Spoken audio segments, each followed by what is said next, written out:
Hello and welcome to That Guy's a Maniac, the podcast. My name is Richie. As ever, I am joined with Farley. Say hello, Farley. Hello.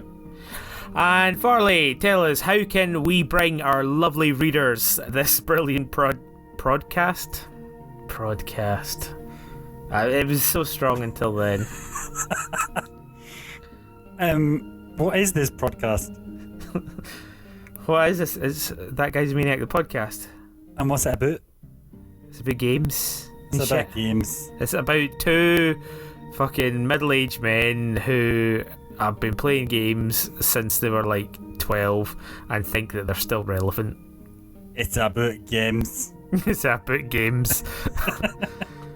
If you're interested in any of that, you can find us over at www.thatguys.co.uk and also at That Guy's a Maniac at all your favourite socials, except the new ones and the ones with the kids and the ones that people use to send news to each other. None of those. All the oldie ones, like the middle-aged ones. That's the ones we're on.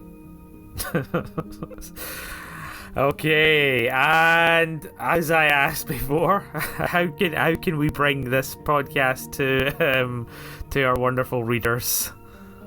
Podcast.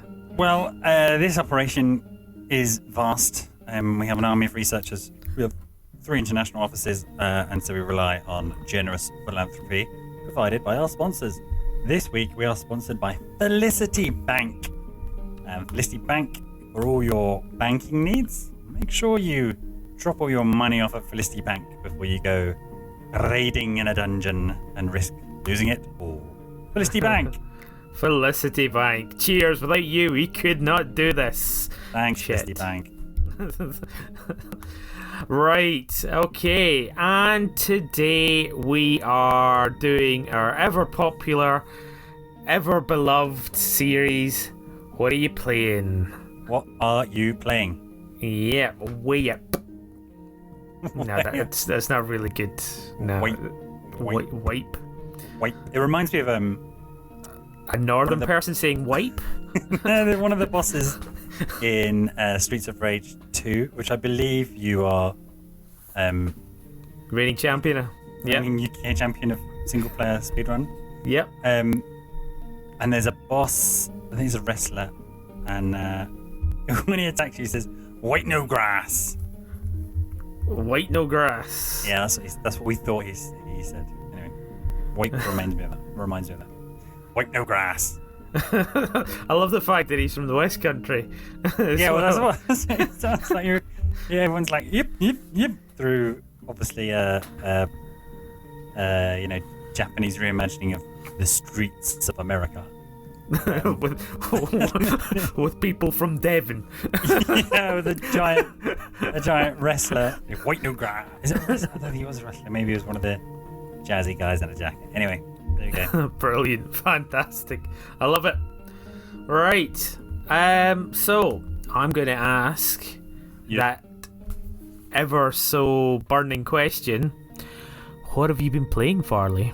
What have I been playing? Well, we live in exciting times. I don't know if it's the time of year. I kind of don't keep track of these things. It's especially hard to keep track of these things now that we don't have those big industry events. But it seems that everyone and their dog is putting together a presser of things and demos, and so we've been spoiled for new stuff. Yeah. And so, I mean, we've had loads of stuff. We've had like a Pokemon Direct, we've had Nintendo Direct, and we've had loads of just sort of new things popping up on our different video game platforms, whatever they may be, Epic or Steam, and it's been there's a big PlayStation 1.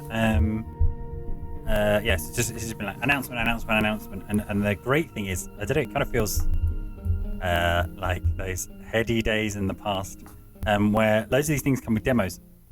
So I was attracted to the Project Triangle strategy game, which I think is his working title from Squeenix. I think was announced in the Nintendo Direct. Sorry, what was the title again? Project Triangle Strategy (working title). I love it. I love it. Brilliant. And I've kind of been appreciating Square Enix. Let's face it. Aside from Crystal Chronicles remake, from afar, so I'm kind of happy that they're kind of still going, and they seem to be just resolutely cranking out the J-est of JRPGs. And none of them really clicked with me. Like Bravely Default, I played the demo, and I thought, oh, that's nice, but it didn't really grab me. Octopath. What's that? Octopath Traveler. Octopath Traveler? Octopath Travels? Oh, Octopath Traveler. I'm just going to double check that. Oh my god. I don't trust you. That came out and just looked absolutely... Octopath Traveler, yeah. Oh, I'm glad you can corroborate that. I do. When you're listening to a podcast, you're just screaming because they're mispronouncing something over and over again. It's actually pronounced Octopath, not oh Octopath. God, don't. It's actually pronounced Keistis Aerith. So I really like the visual style of, that like 3D, essentially 3D pixels. Bloom turned up to 1,000. But as is our regular refrain, just like, oh wow, yeah, this looks like a massive, huge game that I'm never going to finish, as much as I appreciate it. And it was a bit on the pricey side as well. And so to see Project Triangle Strategy, which seems to be a bit of a blend of Fire Emblem type things, but with the same engine as Octopath Traveler. And in fact, I re-downloaded the Octopath Traveler demo and then played that, and then played Project Triangle Strategy. And even, it's obviously the same engine, but even like the same front end and the same like quick save icon. So, wow, I appreciate the amount of research you've gone into this one. It's only because I played them back to back. I was like, oh, okay, it's not just they're going for a similar aesthetic. It's you've barely changed the font. You're just redoing another game in this engine.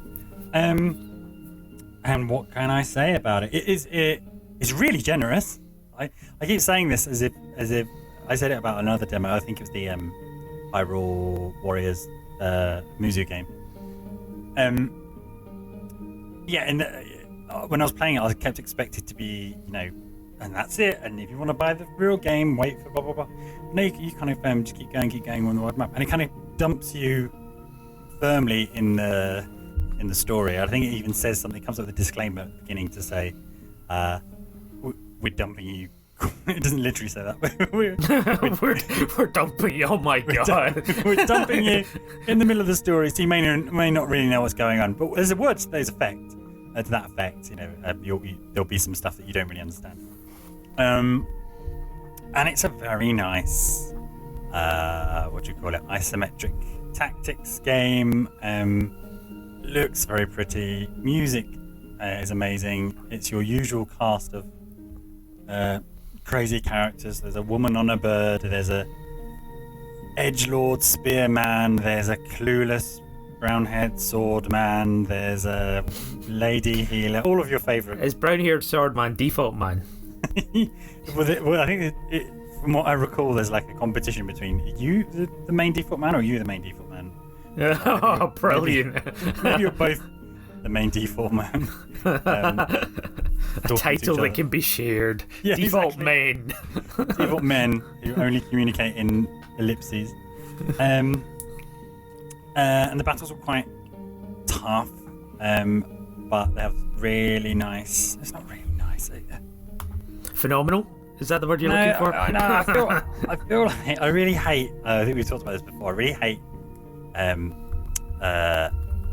a discussion about games that ultimately just ends up focusing on like really tiny, nitty-gritty bits of mechanics, because that's the only real thing that differentiates game from game. And so I think generally gamers are like really generous with it's really interesting to try this new system because they've done such an innovative thing, like made the water enemies weak to electricity, and the Icemen are weak to fire, and it's really amazing combos that you can do. You've already talked too much about this. Skip to it, man. So there's that in the mix. Unlike your other isometric battlers, if you surround an enemy, you get bonus things, you get combos, and there's a little bit of classes thrown in there as well. So you've got your healer, you've got your rogue who does your double strikes and then fucks off. You've got your can fly really far but is really weak flying class. But yeah, like I say, along with Octopath Traveler, Bravely Default 2, I admire it from afar, probably won't pick it up, but give the demos a whirl if that's your thing. Yeah. Cool. Yeah. Anything more to say on Bravely Default? Octopath Traveler. No, what's it called? Project Triangle Strategy. Yeah. No, I did. Sorry. I did. I did pay attention, I swear. The thing is, it's really hard to tell apart. I've got them all. On the front page of my Switch at the moment, and they're all exactly the same logo. It's like black screen, white text. I did download the Bravely Default 2 demo. If you like Bravely Default, I imagine it's more the same. What made me really laugh is there's a very Scottish character in it called Elvis, who has a really thick Scottish accent. So just every time he came on, it just made me really laugh because it doesn't fit with the rest of the world and the other characters. Brilliant. Yeah, but it's been voice acted. Really, is very good localization or voice acting, I guess. I don't know if he has a Scottish Japanese accent in the original Japanese, or whether they speak English in the Japanese release. So yeah, there's some hilarity. Sometimes, yeah. Some hilarity in that game, and again, very pretty. Well done, Squeenix, on making a very pretty, boring mechanics, little character RPGs. Fantastic. I give it for 3 high potions out of 5. 3 high potions out of 5. Okay, that's a good scale. I dig it. What are you playing? Right. I don't think we can have What Are You Playing without me copping out and talking about World of Warcraft. Okay. So, I think when last we met in our forum of What Are You Playing? Sounds like you're starting some really shit fantasy fanfiction. Gather round and I'll tell you a tale. Last time our intrepid travellers met in the tavern. Oh gosh, okay. There was an exchange of gold. One left with a bag of contraband. No. Let's not go down here. And there's the busty tavern wench put the steins down. Yeah. We've got to stop. Really stop. I think we should just end up just live recording the radio play of our generic fantasy setting. We are going to wear ourselves out very, very quickly with that. Our improv game is pretty low. And then the travellers ordered another round of steins. And it was phenomenal. And then they just went to bed because they were tired. And they were middle-aged and, life had gone... Stop it. Let's stop. Right. So what have I been playing? Have you disappeared? World of Warcraft. Oh, yeah, cool. I thought you just stop it. Right, okay, I'm stopping the podcast. I'm done. I'm out. So I think as I was saying when last we spoke, and stop it. Yeah. We were talking about finishing Naxxramas, the final boss of World of Warcraft, and so it's pretty much that is what I have been doing for the past few weeks, which has been going in, getting all the Naxxramas gear, working on my tier 3, working on my bits and pieces of other weapons and stuff like that, and it's been quite good. I can see some real progress from what was taking us, nearly like 4, 5, 6 hours. It's just down to like 2.5 hours, and I think that's what's quite cool as well. Just that sort of working together and sort of moving there. But that is the end of the game, and we've been waiting for that news event to say what's going to happen next, and that happened. That dropped just last week in one of those expos that we were talking about earlier. Blizzard had a woman come up on stage, and she said, boom, we're going to do the Burning Crusade Classic, which is back in the day, 2007, it was the expansion to World of Warcraft, or the first one, and that's where they bring in the sexy porny elves and the big Russian tentacly goat people, if you remember that. No. When are the pandas coming? The pandas are about 3 or 4 expansions still in the future. Yeah, fucking pandas, man. I don't think they cut the mustard anymore in terms of cultural appropriate. Oh no, what am I on about? You've got the trolls in. Wow. That's that's exciting. Are they going to roll it out as it was originally rolled out? Are they going to make changes? Is it going to be different? Well, there is going to be changes. There's already... Oh, God, I don't want to go too much into this, but yeah, there has been blooming community outcry and rage because there's a specific paladin spell which was specific to the Horde, and there's another one which was for the Alliance, but everybody loves the Horde one more. And there was a big outcry saying, oh, please balance it, please give it to the Alliance as well. And Blizzard caved and gave it to the Alliance. So now both factions have this paladin spell, which makes very little difference to anything at all. But yeah, there is changes, and yeah, they've sort of explained what the rollout's going to be. They're going to do what's called pre-patch, which is a very, very exciting time. That is... It really is. Fucking PC games, man. Yeah, okay. No. Pre-patch. So, right. What this ultimately means is there was a massive overhaul to everything. Can't they just release games when they're finished? Can't they just release 15-year-old games? No, there is a good reason for the pre-patch, and I'll explain it quite. Yeah. But yeah, so what's quite cool is when the game releases, everything is going to bump up. You'll soon be able to go to level 70. You get new professions that go from level 300 to 375. You've got all of these new things happening. But before then, you have this little period of pre-patch, which basically allows for the new races to be released. So the new blue space goats and the porny elves. People have got some time to actually level them up to level 60 and join at the same time in the new expansion. Do you get what I'm saying there? Yeah, so it just basically pre-patch is a sort of catch-up time.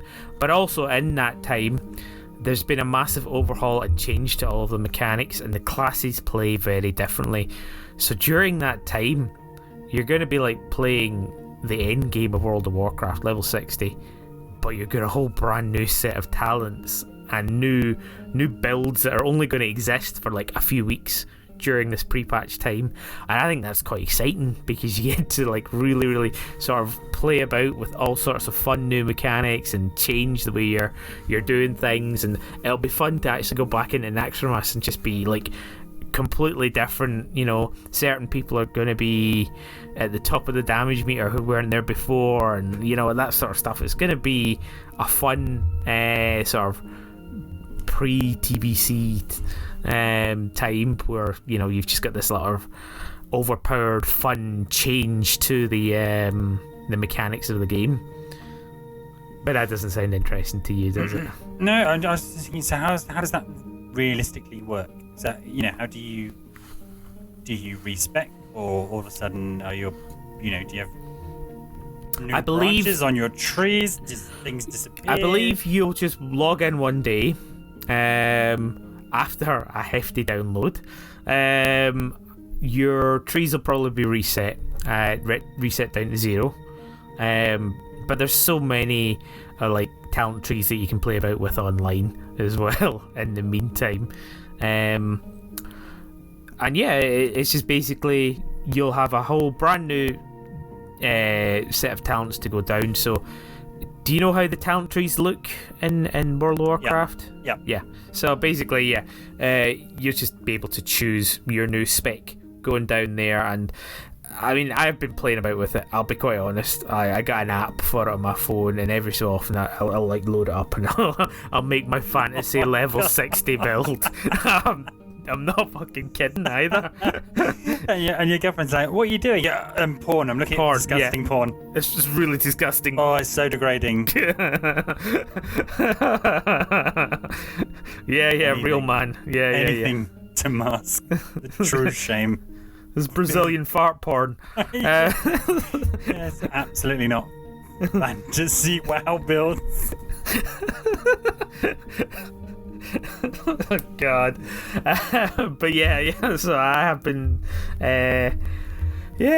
playing about with different builds and having a lot of fun with that, because when pre-patch hits, everything changes, and with that, a lot does change. So they have given some indication to what changes are going to happen that are different from the first time around. So when the Burning Crusade came out, it was patch 2.0, and it was like everything was new. 2.0, but the patch we're getting in this new version is actually 2.4.3, which was the final patch of the Burning Crusade, which basically means we're getting everything that's had all the bugs fixed, all the issues ironed out, so that you're basically... They did the same thing with Classic as well. We got version 1.12, which was, the final version of that. What that means is, well, everything should be tidy and clean, but it also means that everything is like it was in the final days of WoW. So there's things like currencies and items that dropped that were perhaps you could only get at a specific time are now available just for everybody to get. But we don't know. That's the other thing, is we don't know how they're going to phase this release. So with World of Warcraft, as I've been through before with you, they had a phase for like each of the big gear tier dungeon raid drops. So there was 5 phases that they went through, and they're going to do 5 phases again in the Burning Crusade as they go through each one of the new raids as they open up, which is good because it just gives you some time to chew on and play about with and get used to each one of the sort of gear upgrade points. And yeah, I mean, it's gonna happen. Things that are really different are going to be raids are different. They're no longer doing 40-man raids, which means guild mechanics are going to just guild what was the word I'm looking for, Farley? Guild structure. Guild structure is going to change a bit, and of course we've actually done a little survey in our guild just to sort of see who wants to play as what. Do you want to play? Are you going to redo as a new character? Do you want to play as a tentacle space goat? That sort of thing. Anecdotally, just within your guild, would there be much drop? Much what? Drop off? Drop off? I don't think so. I think within our guild it's become quite a good little community. Weeded out the ones who perhaps weren't so active, or I think weeded out is a really horrible way to say that, but maybe you're too casual for dad fucking dad guild plus. Or indeed people who were perhaps the wrong attitude and things like that as well. They were too hardcore for Dad Guild Plus, and things like that. Yeah, you're perhaps Dad Guild plus material. Yeah, exactly. And yeah, I don't see that much drop off, which probably means there's going to be a huge roster, which is going to mean that people who were raiding, 40 people raiding day in, not day in, day out, but every week, are now going to drop down to 25, and how we approach that is going to be different, and it's a step into the unknown, or indeed, if we're going to do that. I mean, it's just like, I'm sure a lot of people are like wanting to secure a place, and then you know what, I'm done. Don't want to play TBC or whatever, and to see how it goes. But yeah, I don't know. I think it's a little bit of an unknown. I don't know, and it's an unknown. Exciting times. Exciting times. Yeah. Yeah. How many patch notes out of 10 do you give it? The game that hasn't been released yet, or hasn't been re-released yet. Yeah. I'll give it 8.1.3 patch notes out of 10. Okay, that's pretty good.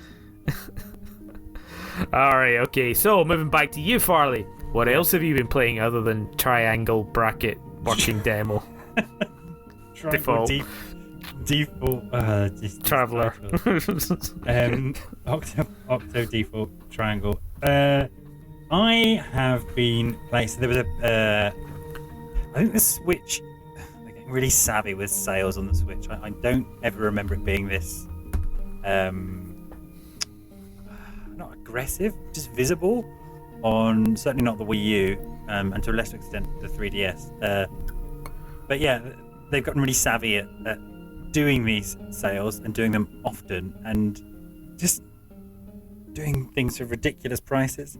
So I was nosing around the eShop, and because some, it's that kind of thing where they say we've got this sale on, and some things are up to 90% off with a little asterisk. And of course, the things which are up to 90% off are those weird games. I don't know if anyone's making any money of them, which are essentially, here's a different coloured. Here's a series of different coloured blank screens you can have on your Switch. Like weird shit like that. Yeah. Which has been discounted from £1.51 to 18 pence. Whoever's buying those. But there were actually some deep cuts on some decent games. But as I was nosing through, I saw that Siberia 1 and 2 collection was on sale for £1.92. But you've played Siberia, have you not? I own and have played Siberia, but I never finished Siberia 2. Okay. And I really, really love it. To me, Siberia kind of sits with Myst and Riven. Yeah. In those games that kind of define a generation. For me, they define like a period of time. Yeah.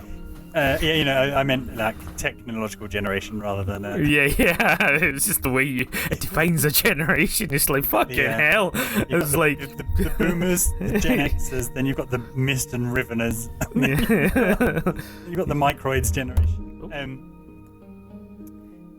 No, just. And of course, you've got Star Trek: The Next Generation. Star Trek: The Next Generation. Yeah, just those solid games that everybody was playing, or it felt like everybody was playing, and are much loved.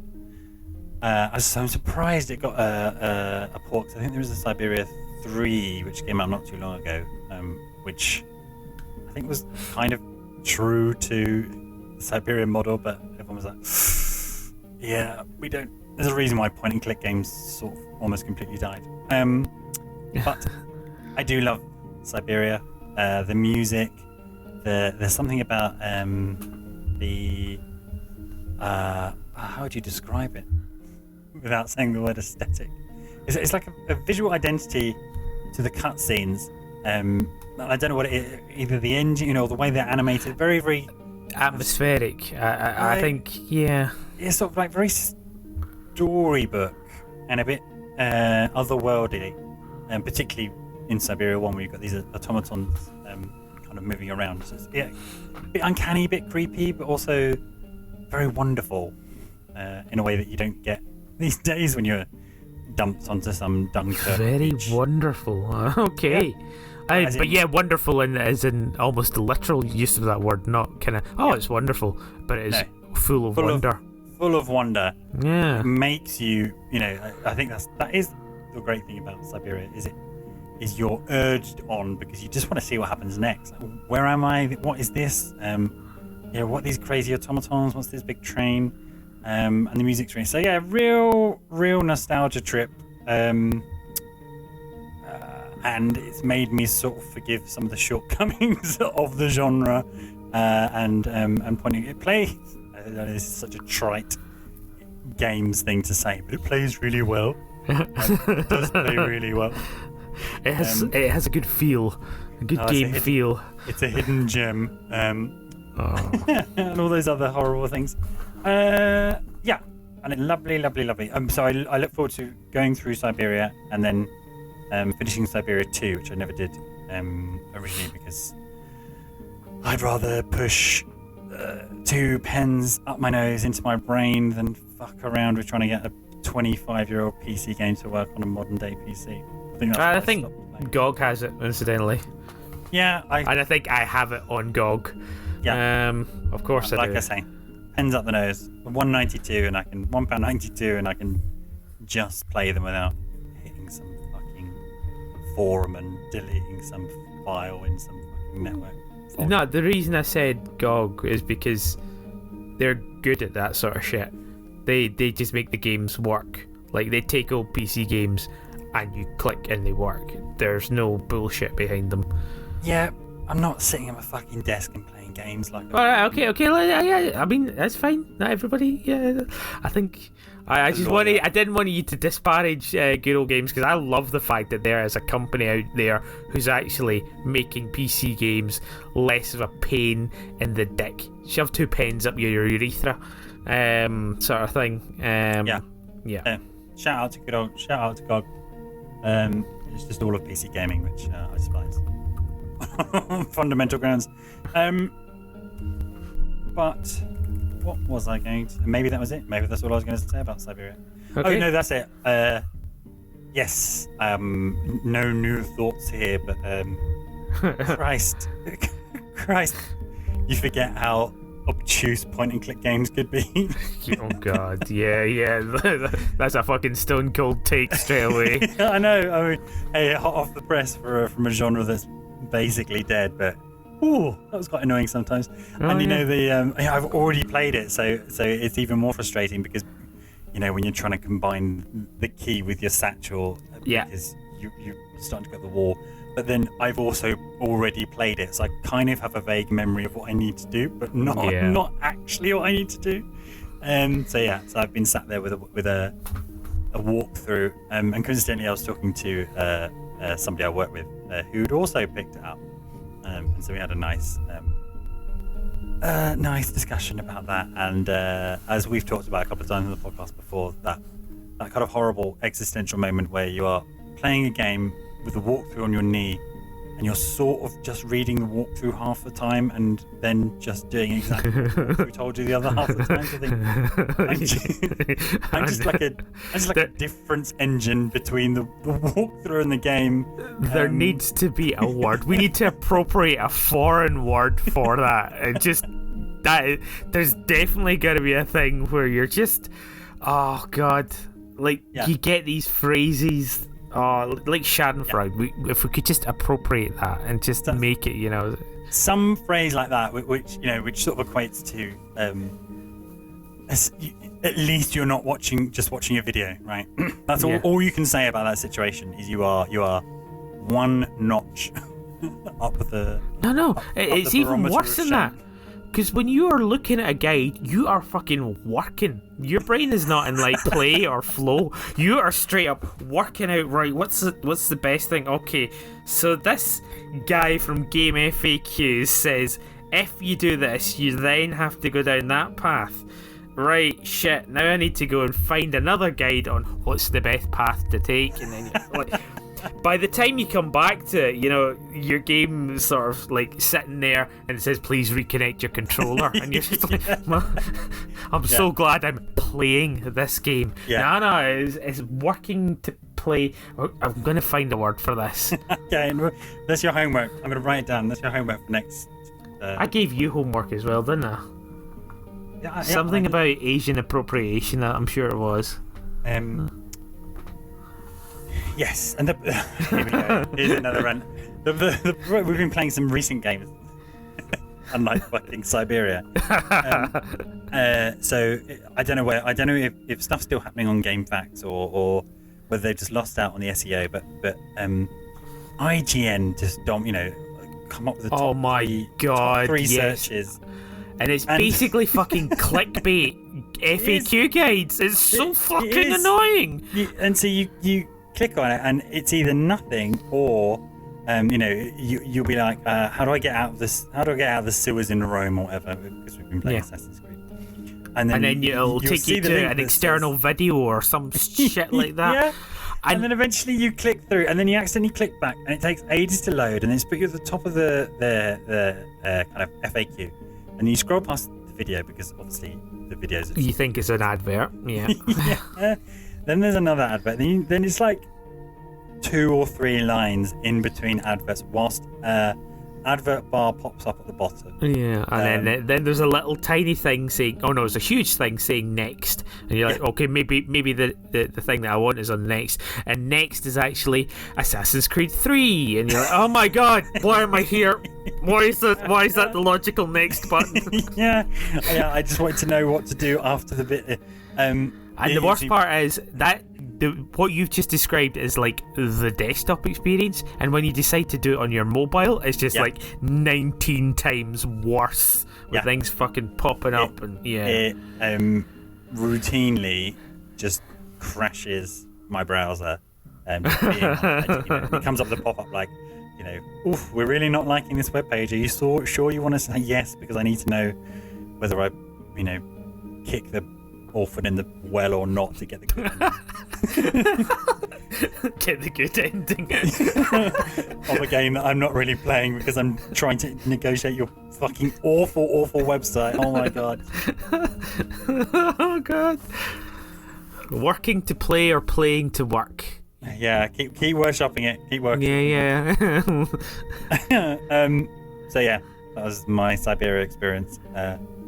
And I mean, who can complain? Exactly, of course. And I suppose we talked about pointy clickies, so you can't talk about pointy clickies without talking about the obtuse Discworld. Did you ever play Discworld? Played the demo and then read a very entertaining review in probably PlayStation Pro at the time. that just went on about the extreme lengths of things you had to do and travel forward and back in time, and actually having a encyclopedic knowledge of Discworld. Yes, I mean it's absolutely helped. Yeah, but actually not that much. No, because it doesn't matter how encyclopedic your knowledge is. The fucking quests were absolutely insane. I mean, the time travel stuff was so crazy, and oh god, they make hints about it, and then I've replayed it a couple of times, and I've replayed it without a guide, but struggled, and I enjoy it as a game because I like the Terry Pratchettness, and it's so fucking British as well. You've got Tony Robinson and John Pertwee and Eric Idle all doing the voices in there as well. And this was a game before PlayStation. It was on DOS, not Windows, DOS. And so it was a good game, but there's a very famously obtuse part of that game, which is you catch a butterfly, go back to the past, leave the butterfly under a lamp, go back to the future, and then a guy who was preaching there will then get soaked because a cloud appeared where the butterfly was and rained on him, which will then allow you to steal his cloak so that when you go back in time you can join the cult to get a dragon that's trying to kill you. It's fucking nuts, man. But you kind of forgive it because it's like it's got the sort of Warcraft 3 effect of it. Like you can click on people over and over and over and over and over and over, and you know they say funny things, and it becomes more of an homage to late 80s British sitcoms than it does become Discworldy. But yeah, I'll shut up now. You were talking about Siberia. Yeah. How many points out of clicks would you give it? With nostalgia bumping it up a few points, I give it 4 out of 5. 4 points out of 5 clicks. 4 points out of 5 clicks. Excellent. Yeah. Good work. Good work. What are you playing? So, I have also been indoctrinated into the world of sales, and it's a game that I haven't really bothered to pick up purely because it's kind of like, I'm not sure, will I even spend any time on this game? And then I think it's got reduced from like 60 down to £16 or something like that, and I'm like, so your mental way of looking at these things is like, I'm saving 50 quid here. No, my mental way is like, if I don't play this, it's only £16 I spent. Which is more than likely in this scenario. But it also, because I guess it's like, I suppose you can look at it like the demo, but it's a paid for demo. I know I'm not going to play the full thing or get into the full scenario. But yeah, anyway, I'm sure all of our readers are sitting there with a bated breath, just dying to hear what this game is that was £60 and reduced to 16. I got Borderlands 3. No. Yeah. Any to say about it? Right, well, I've played Borderlands 2, and I pissed about a bit with the pre-sequel. I just didn't like the whole gravity bouncy thing. Borderlands, now, I like the concept of Borderlands, and it's a very full world as well. By full, I mean it's nice to have a universe that's so full of characters that automatically become characters. I don't know if I'm explaining this particularly well. So like full of characters that automatically become characters. Well, I suppose they become memorable characters much quicker than I would say many other games where characters perhaps fade, or you become oh god, I don't know how to explain this better. I do need your help. Stick to the script. It's okay. A hidden gem. Oh, fuck off. It's not a hidden gem. It's wonderful. It's nostalgic. It's phenomenal. What do you... Well, okay, right. Let's take this in a different angle, shall we? What do you know about Borderlands and the series? I know that it's got a very problematic developer. Yeah. Auteur behind Gearbox, it. Yeah. And what's his face? Used to take the money and run and weird kiddie porn on a disc. Was that him? Yeah, I think so. Oh, great. Fantastic. It was very colourful, cel-shaded. There's a bajillion and one weapons, and then a very funny robot whose voice actor got screwed over or something. Yeah. It's very much like good and bad in not so equal measure with Borderlands. But a lot of people liked it, and they liked that it was properly co-op in a world where nobody does properly co-op anymore. Yeah.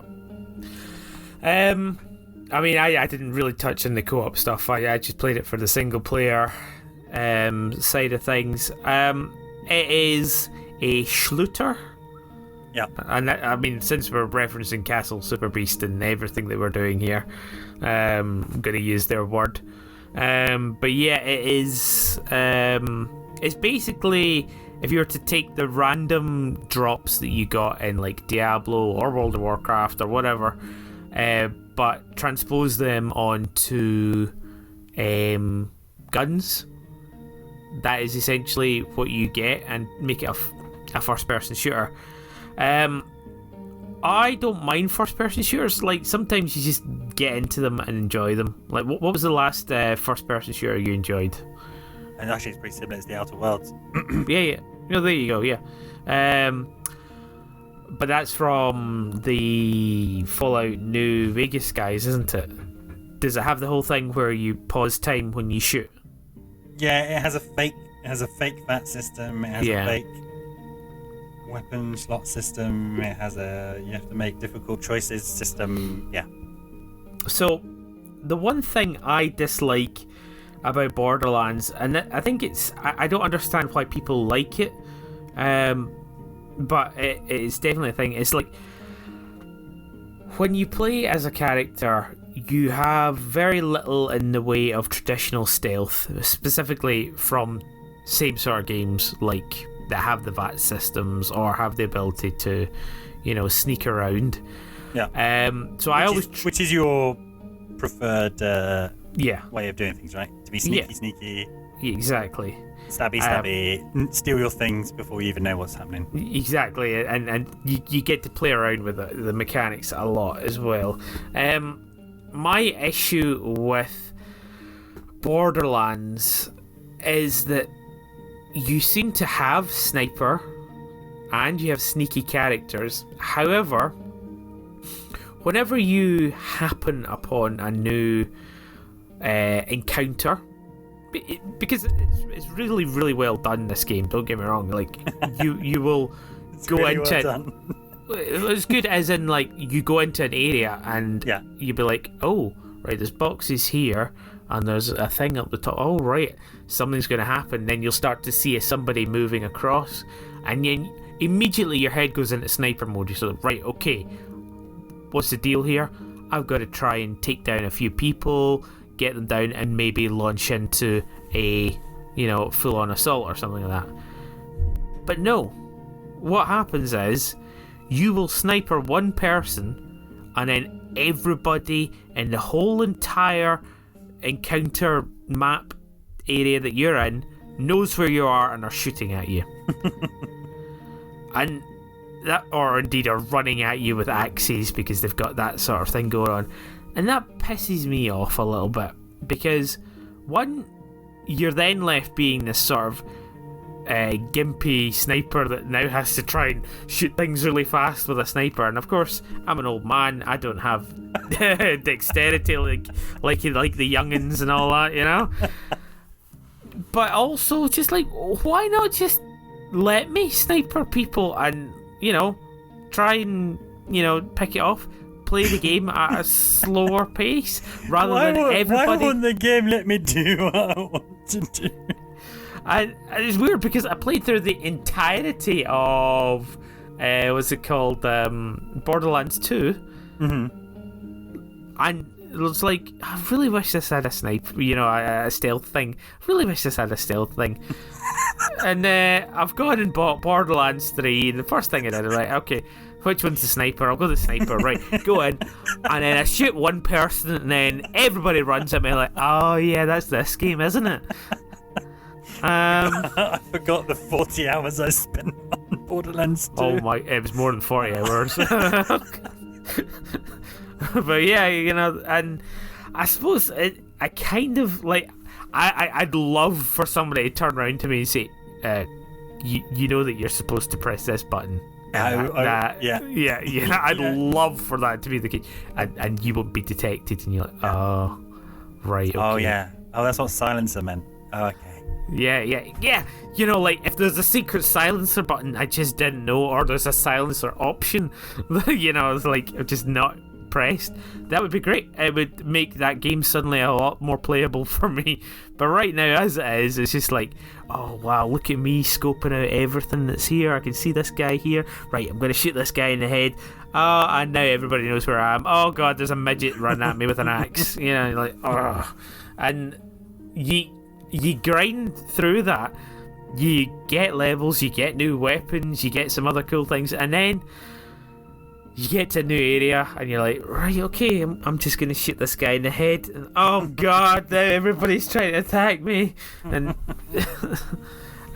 yeah, and it's also, it suffers from that whole the whole world levels up with you thing. Which basically means I never get a chance to be overpowered, which really, you know, and I'm too used to playing Japanese RPGs. Like, if I'm going to do the grind, I expect to be, you know, overpowered, but instead, no, it's kind of like... Yeah, you know, tough first 10 hours and then a breeze for the rest of the 80. Yeah. Yeah. But yeah, so I've played, I don't know, probably about 4 or 5 hours of Borderlands 3, and I'll be honest with you, I haven't got very far. I restarted once already, realising that I hadn't chosen the sniper character to start off with. And yeah, it's I don't know. It's like, it's one of those ones like, do I want to spend my time on this? I did enjoy the loot system. The loot system is fun, and you get to play some like really cool mechanics.